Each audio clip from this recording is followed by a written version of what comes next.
No. Then you must be visiting here, are you? My name is Frances Elizabeth Wright. I live at 67 Tivoli Road. I'm lost. Oh, you're lost. Could you take me home, please? I'm afraid. I should say I will. Come on with you. That's the way it began. Nothing extraordinary. For in a large city like London, a lost child is such a common occurrence that many a far-seeing bobby arms himself with a bag of chocolates in addition to his nightstick. No one suspected that this was the beginning of a case that was to rock all England.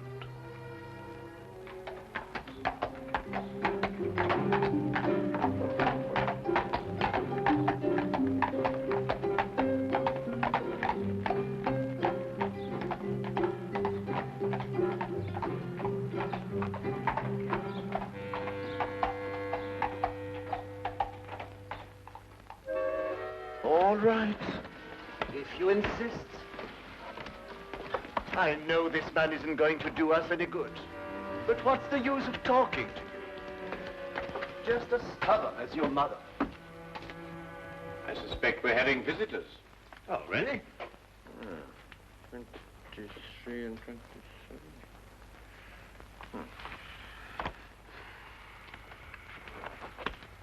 Come along, Nebuchadnezzar. I don't think you're quite dressed to receive attractive young ladies. Now, in you go.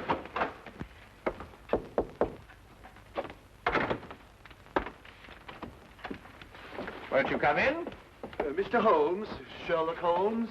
At your service, sir. Martini. George Martini is my name. This is my daughter, Margaret, who is of the stubborn opinion that you can help her. It will be a privilege, sir. Oh, may I introduce my very good friend, Dr. Watson? How do you do? How do you do, sir? Oh, yes. Won't you sit down? Oh, yeah, I'm so sorry.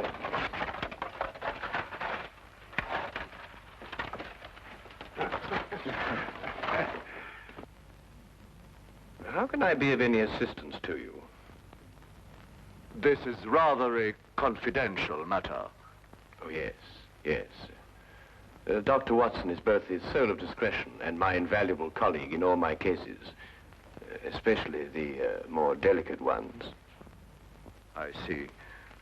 Well, there's this fellow, Richard Trevor is his name, who's been courting Margaret here. A sly one, if I ever saw one. I could tell by the shape of his ears, and the fact that he belonged to that upstart Shield and Castle club. There was nothing wrong with his ears. They were beautiful, both of them. Nevertheless, he gave her the impression that he was going to see me last night and ask for her hand in marriage. Instead, the scoundrel sent me some fantastic note about being detained and then never appeared at all. I want you to find out what happened to him. What did Mr. Trevor say in his note? That he would be detained because he had run into a little girl who was lost and was taking her home. Have you made any inquiries at his home? Yes, with Father, of course. I don't think it's genteel to go to a man's rooms, even if he is your fiancé. Quite right. Quite right. There was no sign of him, but his clothes were all there. He wouldn't run off without his clothes, would he? No, hardly.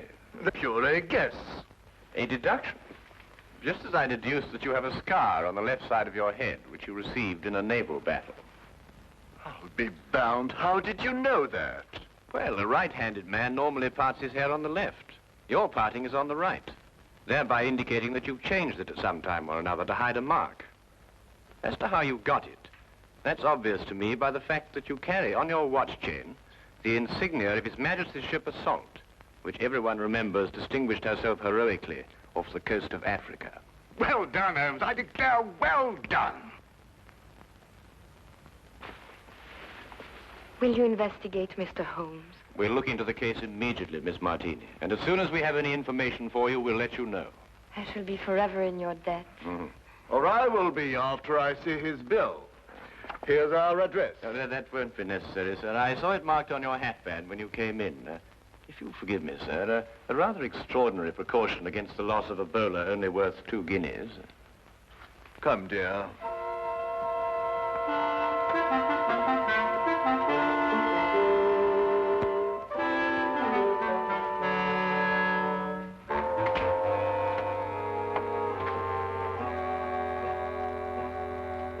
Not long after moving in with Sherlock Holmes, I had come to the conclusion that his mind was as organized as his housekeeping was not.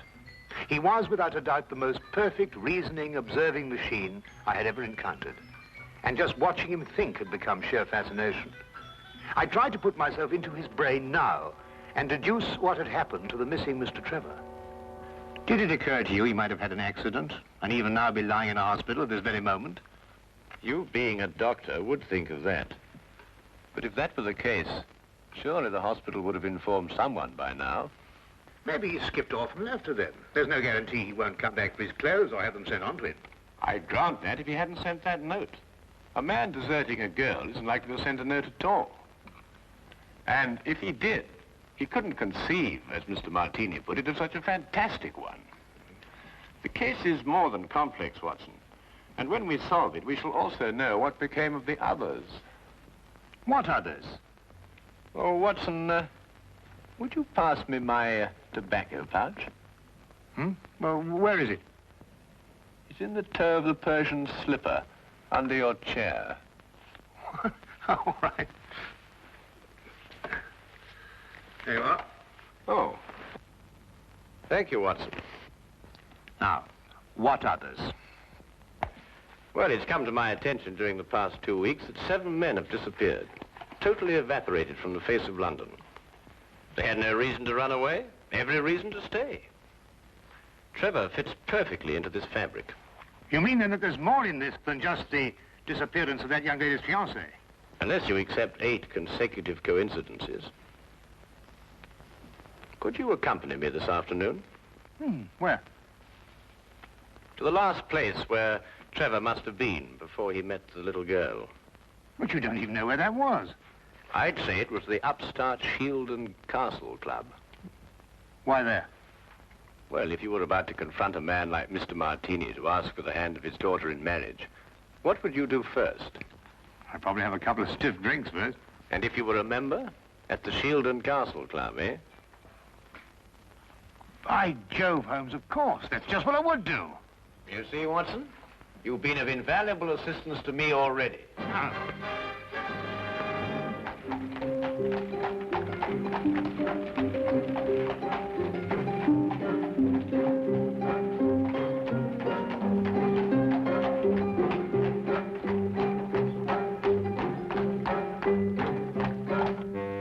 But you must tell us if he was here last night. He's missing. We're trying to find him. It's no use, sir. You'll have to do without my help. This is a gentleman's club. What has that got to do with it? He may not want to be found, if you know what I mean, sir. Now, look here. That's the way it is, sir. I'm sworn to preserve the privacy of our members. And having 2 little tots to feed, I'm not one to invite getting the sack.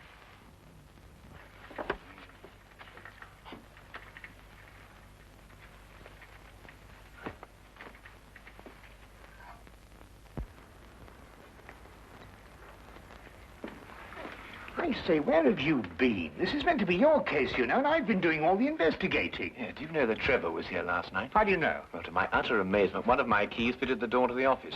I went through all the chits and found one signed by him. It's just as you thought. He boasted his courage with the aid of stimulants from the bar. Do you mean you've broken into the office? Do you want to have us arrested? Us? Yes, by keeping the barman occupied, you served as my accomplice. Now, really, Holmes, you've gone too far. Now, the thing to do is to find the carriage that both Trevor and the little girl took. How do you know they didn't walk? Well, if she lived near enough to walk home, is it likely that Trevor would have sent a message saying he was going to be detained? What extraordinary reasoning. Not extraordinary at all, my dear fellow. Really quite ordinary. Oh, what on earth do you think you're doing, mate?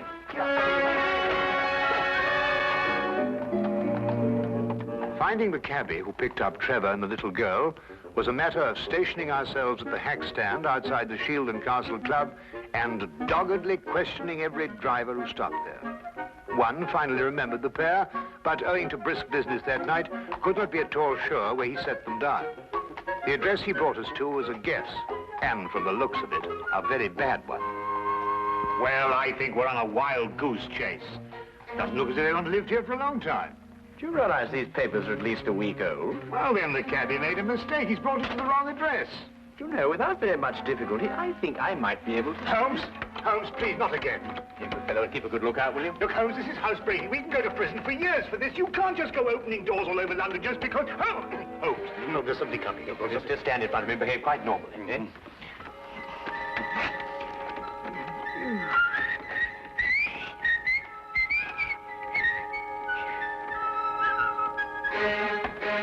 What's the normal behavior for housebreaking? You coming? Look here, Holmes, a doctor doesn't do this sort of thing. I'm sure it's unethical. You can't expect me to... Oh!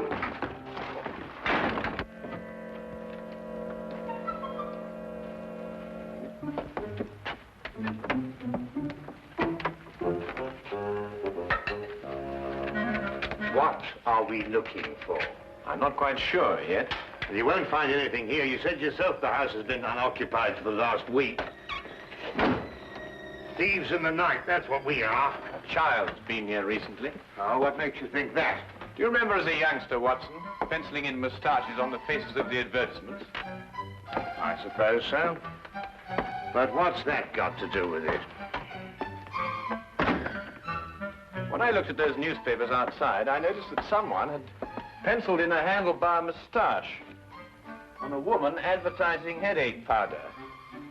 I'd assumed that a child did it.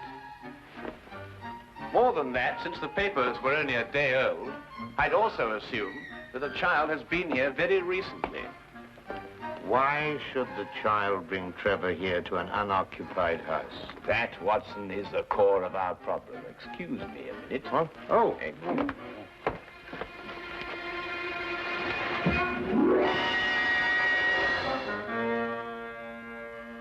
Good heavens!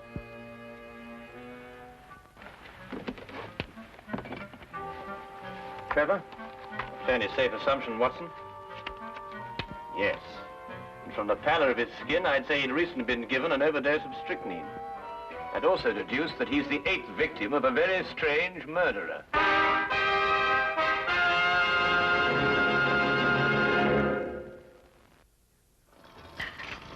Dash the tea, Holmes. I'm waiting for some word from you. About what? Well, about the murder. Ever since we got back here, you've behaved as if nothing had occurred.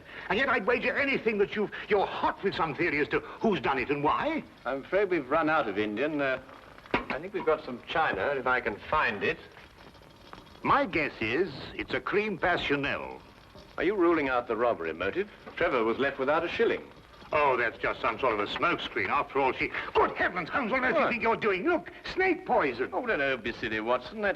It's China tea. Disregard the labels. I ran out of tin. Here, are you sure? Yes, I'll stake my reputation on it. You'll get to see who that is. Rather late for a caller. Good evening, Dr. Watson. Hello, Sergeant. Ah, hello, Wilkins. Good evening, Mr. Holmes, sir.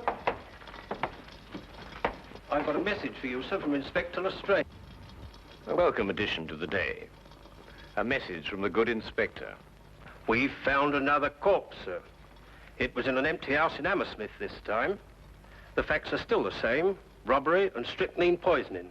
Oh, is he one of the 7 who disappeared lately? Yes, sir. How did you know?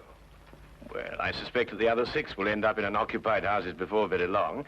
I think you'd better carry out a search in every unoccupied house in London. But this is July, sir. And everybody's away on holiday. The number of empty houses must be hundreds. Well, it's that or wait until September when everyone comes back and finds his own corpse. That'd be a very unfortunate situation for the good inspector. To say the least, sir.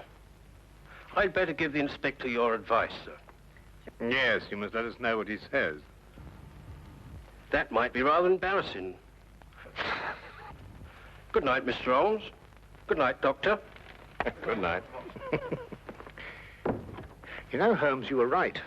Trevor's disappearance was linked with the other 7. But what kind of fiend can be at the bottom of it? Well, we'll know more about it when we return from Brighton. Brighton? Yes, unless you'd rather not pursue this any further. There's a 6:10 train leaving in the morning. 6:08. Why Brighton? Because that's where R.J. Cookson lives. The place is R.J. Cookson. He's the man who owns the house in which Trevor was killed. How on earth did you find that out? Oh, no, never mind. It is tea, isn't it? Yes. Oh, I thought it was.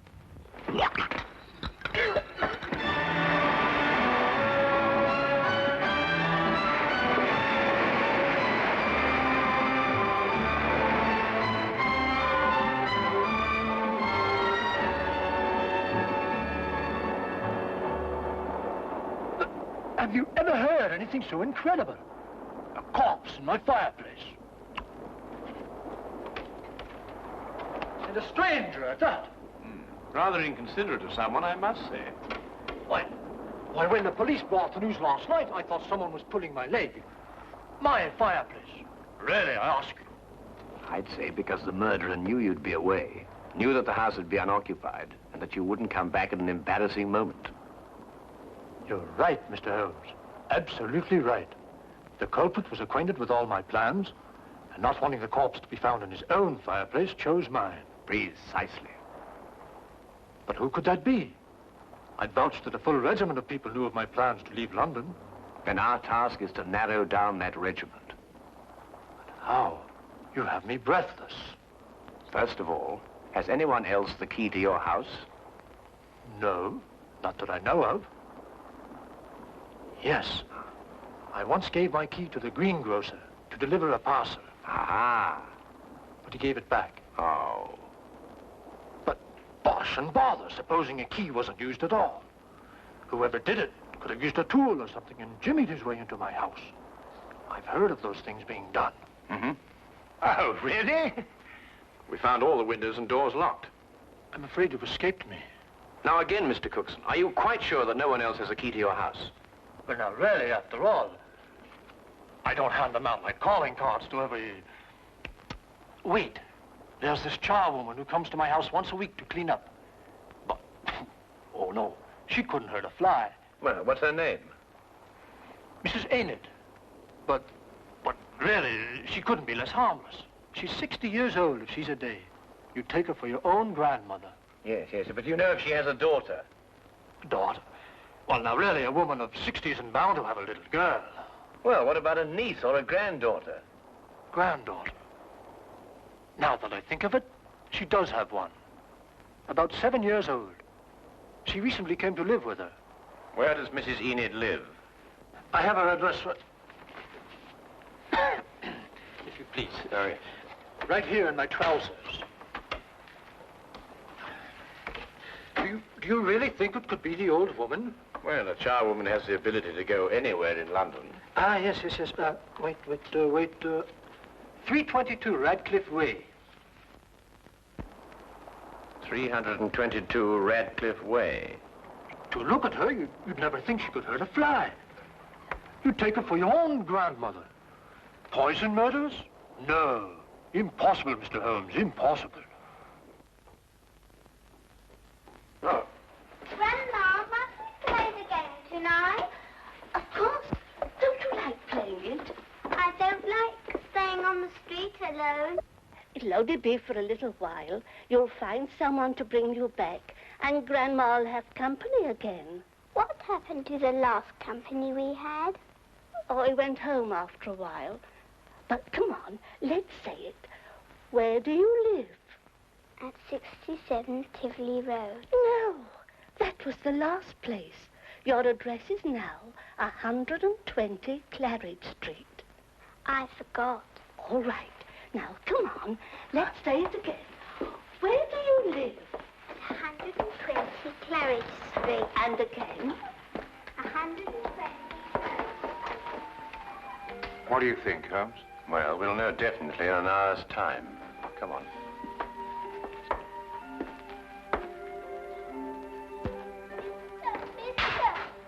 Oh, hello. Oh, well, it's very late for a little girl like you to be out on her own. What's your name? My name is Frances Elizabeth Wright. I see. And where do you live? I live at 120 Claridge Street. I'm lost. Oh, dear. That would mistake you home. Come along, then. You must come in and try some of my divinity fudge. It's the least I can offer you for your kindness in bringing Francis home. Well, that's very kind of you, but really I ought to be getting along. It's just been made. Delicious. You'll make an old woman very happy if you'll try the first slice. Oh, very well, then. I am rather partial to divinity fudge. Francis. Thank you.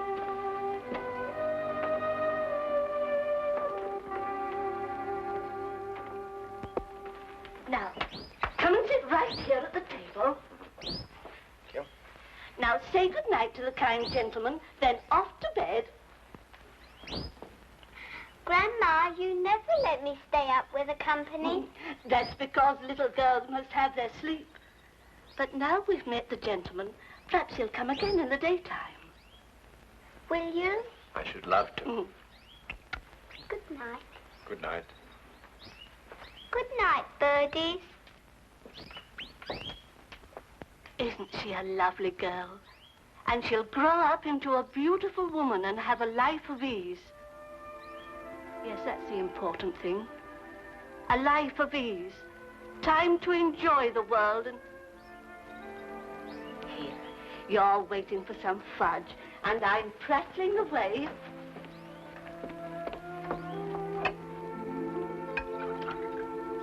Here it is. And a glass of cold milk to go with it.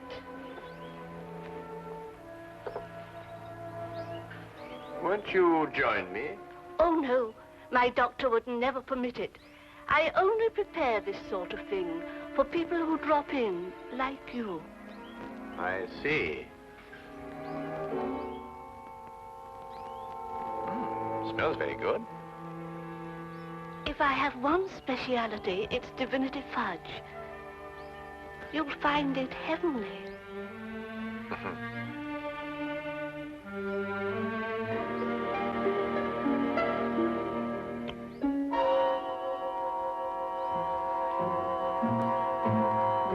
What's the matter?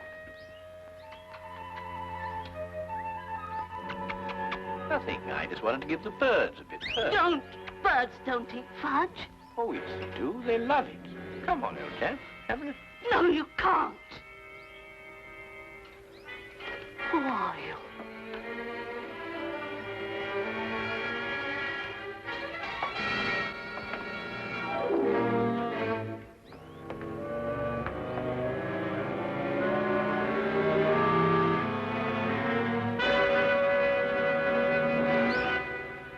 I'll take that, Mrs. Enid. Thank you.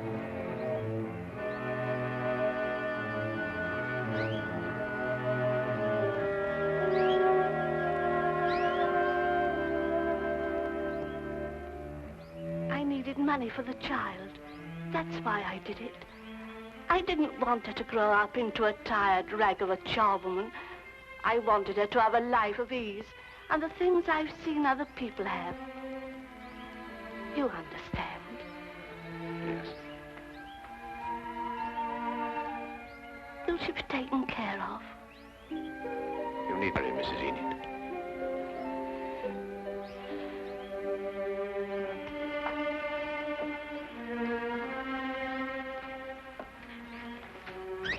I wish now I hadn't tried to poison you. You might have visited us again as you promised, and we'd have been such good friends.